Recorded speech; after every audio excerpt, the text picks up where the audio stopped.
오늘도 저는 최성민의 빅샷 마지막 코너에서 앵커가 아닌 투자 전문가로서 이렇게 서 있습니다. 최성민의 히든마켓 스토리 시작하겠습니다.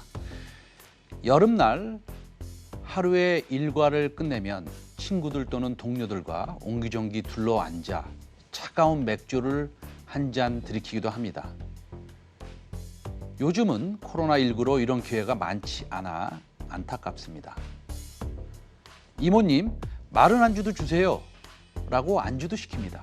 가장 입에 붙은 안주가 아마도 젖은 안주가 아니고 마른 안주입니다.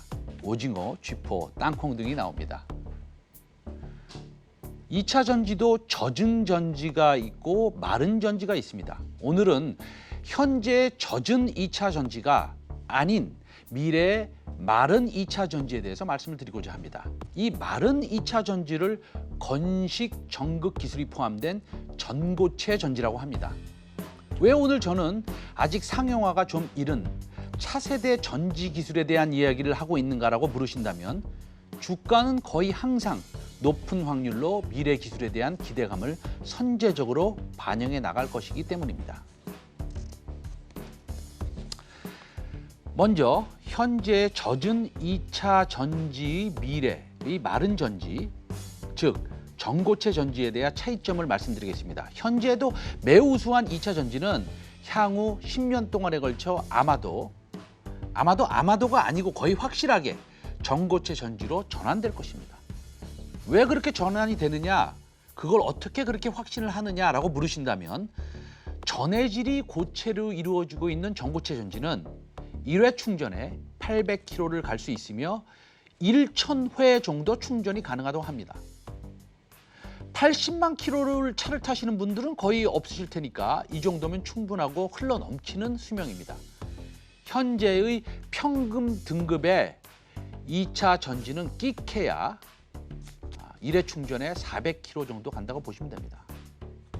그래서 오늘은 저는 차세대 2차 전지 기술에서 투자 아이디어를 찾고자 합니다. 다만 기술의 진화가 내일 바로 바뀌지 않으니 여기서 보시다시피 일반 2차 전지 그리고 반고체 전지 그 이후에 전고체 전지로 바뀌어 가니 지금 표에 보시는 이대로 아마 바뀌어 갈 것입니다. 이런 방향을 따라서 어떤 새로운 물질이 앞으로 2차 전지의 효율성을 증대할 수 있을까라는 생각을 기반을 두고 지금 현재 당장 바뀌는 기술의 수혜를 받는 종목을 우선적으로 소개할까 합니다. 단순하게 말씀드리겠습니다. 어떤 물질이 1회 충전으로 자동차를 더 멀리 가게 할 수 있을까? 이 말씀을 드리는 것입니다. 오늘은 자동차를 더 멀리 운행하게 할 수 있는 물질을 개발하고 있는, 납품하고 있는 나노 신소재에 대해서 소개하겠습니다. 먼저 첫 번째, 이 회사가 재무적으로 안정적인 회사인지를 먼저 살펴보겠습니다. 보시다시피 작년까지의 순차익금은 마이너스 250억입니다. 다시 말하면 순현금이 250억이라는 것이고 부채가 없다고 보시면 됩니다.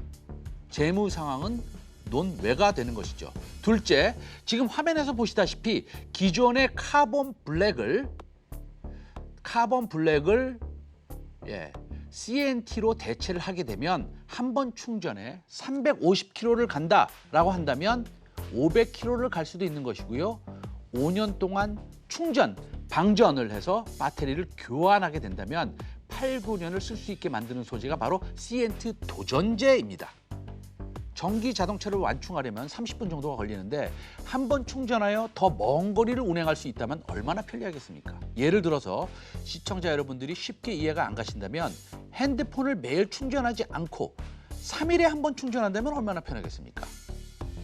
기존의 블랙 카본이 CNT 도전제로 대체되고 있는데 2차 전지 셀 내에는 여러분이 아시는 많은 것들이 있습니다. 지금 화면에 보시다시피 활물질이 있습니다. 음극재하고 양극재시죠. 바인더가 있습니다. 도전제로 구성되어 있습니다.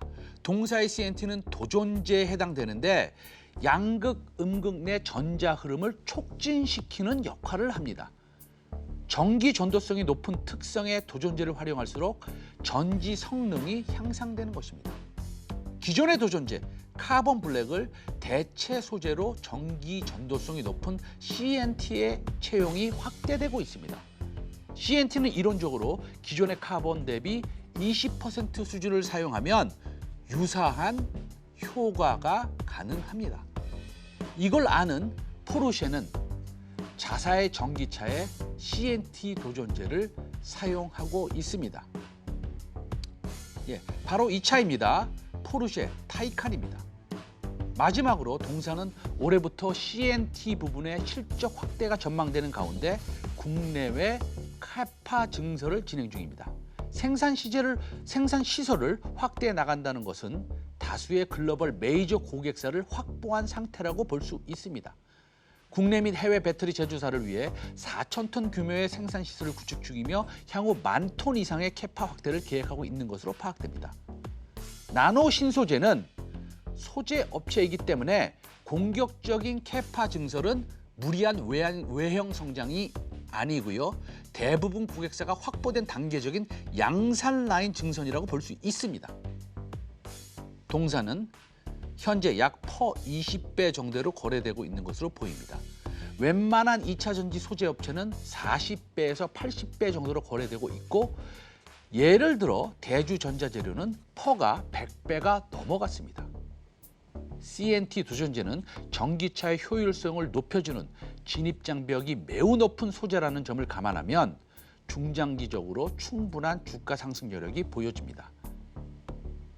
여기서 가장 흥미로운 사실은 도전제가 작아 보이지만 성장률은 2017년부터 2025년까지 계산하면 3000%, 즉 30배이고 영업이익률이 양극재의 9배라는 것입니다. 영업이익률이 45%나 됩니다. 만들 수 있는 회사가 매우 제한적입니다. 반도체로 따지면 EUV용 블랭크 마스크나 포토레지스트 정도 된다고 보면 느낌이 오실 겁니다. 최성민의 빅샷, 마지막 코너 최성민의 히든마켓 스토리였습니다. 내일 12시 50분에 다시 찾아뵙겠습니다. 감사합니다.